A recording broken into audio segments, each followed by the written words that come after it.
Hi everyone, I'm here at 5 Points Fest with James Tynion IV. I'm Sam and you're watching ComicsVerse.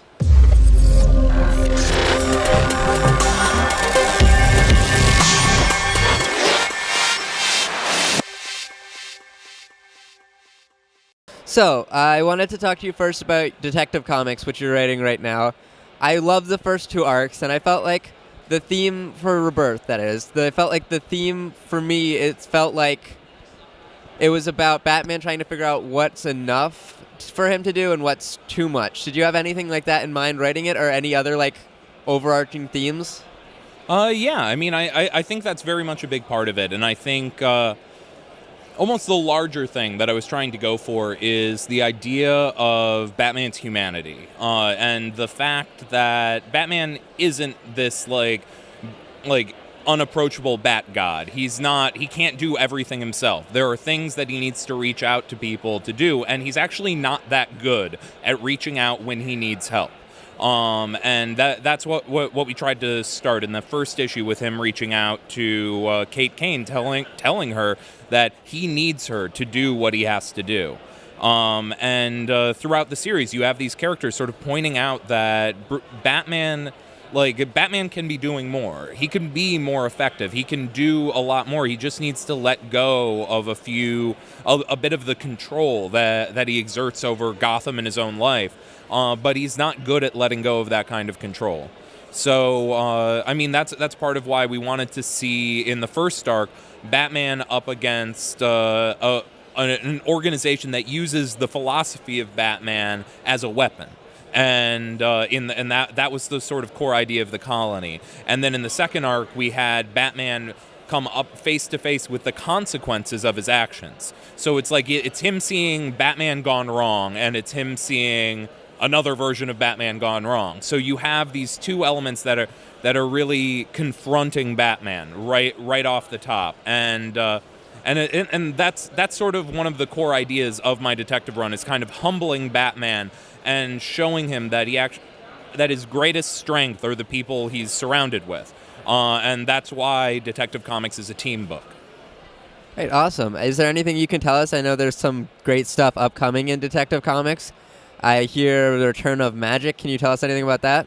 Oh, yes. Honestly, it's been something that I've been talking to my editors about for a while. I've wanted to bring Zatanna into the book. I've always loved those little glimpses of the backstory between Bruce Wayne and Zatanna. So I decided to take that and bring it back in a very big way, and doing it a little differently. Like, we're going to see teenage Zatanna and teenage Bruce Wayne when Bruce first left Gotham. It was one of the first places he stopped in his studies around the world, and it's him in Las Vegas, where Zatanna is doing a big magic show there, and Bruce basically lives there for a few months trying to learn everything about escapism, everything about performative stage magic and all of that, and how that can come into his life. And then through that, discovers the existence of real magic. And it's that discovery that spawns, he encounters a force of nature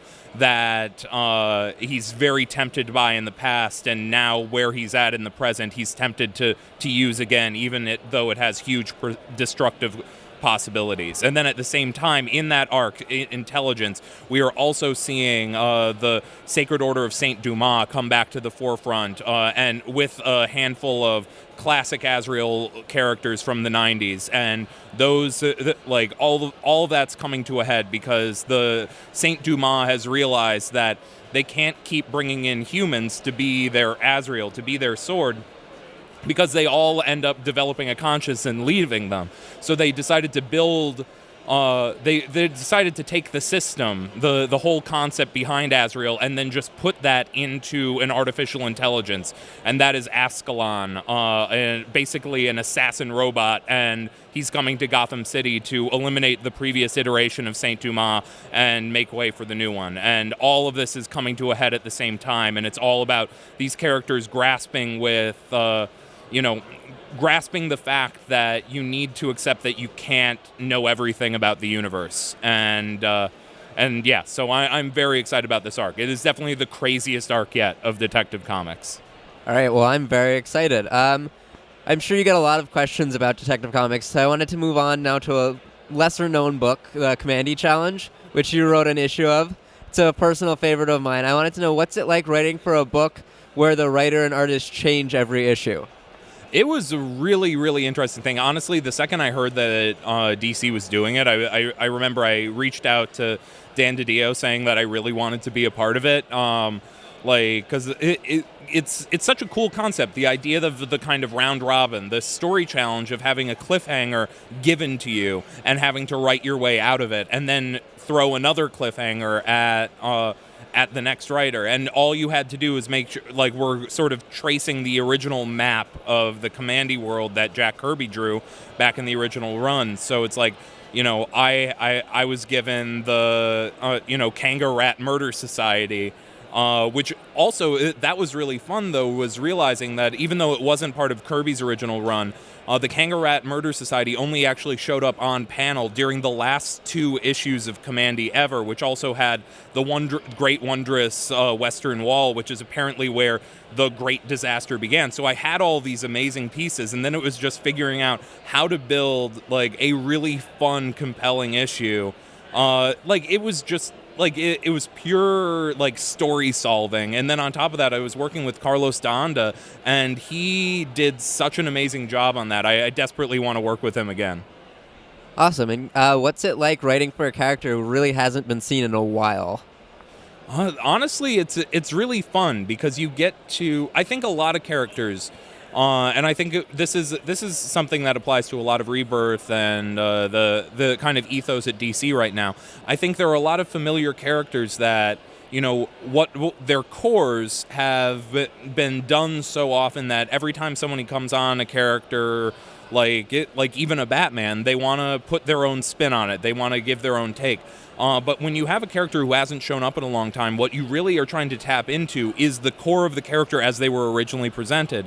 And those cores were really firmly established. So it's tapping into the pure essence of the character, not trying to reimagine it, but trying to get into the headspace of someone like Jack Kirby and what he wanted to do with KAMANDI. And honestly, it was a thrill.